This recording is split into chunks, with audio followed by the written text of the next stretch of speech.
कहते हैं कि जब कोई बंदा रोता है तो अल्लाह ताला अपने फरिश्तों से कहता है कि जाओ मेरे बंदे को चुप करवाओ। मैंने ये बात पढ़ी तो मैं पहले तो सोच में पड़ गया कि मैं इस बात को शेयर करूं या ना करूं, क्योंकि कुछ लोग इसे अक्ल के पैमाने पर मापेंगे, कुछ लोग इसे दिल से नापेंगे और कुछ कहेंगे कि ये सिर्फ और सिर्फ फिलॉसफी है, इसका हकीकत से कोई ताल्लुक नहीं। लेकिन फिर दिल में ख्याल आया कि इस बात को आपसे शेयर कर देना चाहिए। लिखा था कि जब बंदा रोता है तो अल्लाह अपने फरिश्तों से कहता है जमीन पर भेज कर के फलां बंदा फलां जगह पर बैठा है और रो रहा है, उसे तसल्ली दो, उसे चुप करवाओ। फरिश्ते आते हैं, जमीन पर उतरते हैं, उस इंसान को चुप कराने की कोशिश करते हैं, लेकिन उसका गम उसकी जात से बढ़ चुका होता है। वो खामोश नहीं होता, वो रोता है, चीखता है, चिल्लाता है, उसकी हिचकियां बन जाती हैं।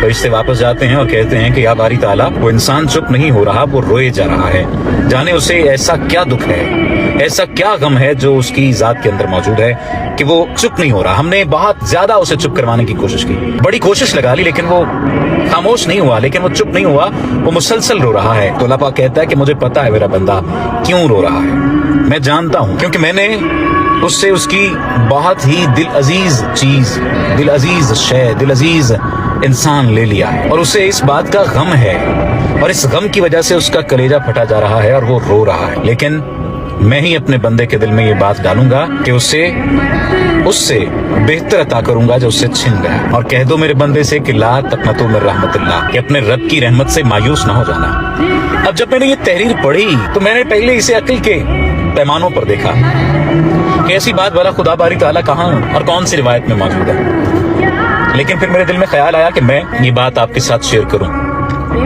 अगर आप भी रो रहे हैं किसी इंसान के चले जाने पे, किसी शय के छिन जाने पे, किसी माली जरिए के चले जाने पर, किसी माली सबब के छिन जाने पर, किसी भी चीज के दूर हो जाने से अगर आप परेशान हैं, गमगीन हैं, अफसरदा हैं, तो परेशान ना हो, क्योंकि अल्लाह ने ये खुद कह दिया है कि अपने रब की रहमत से मायूस ना हो।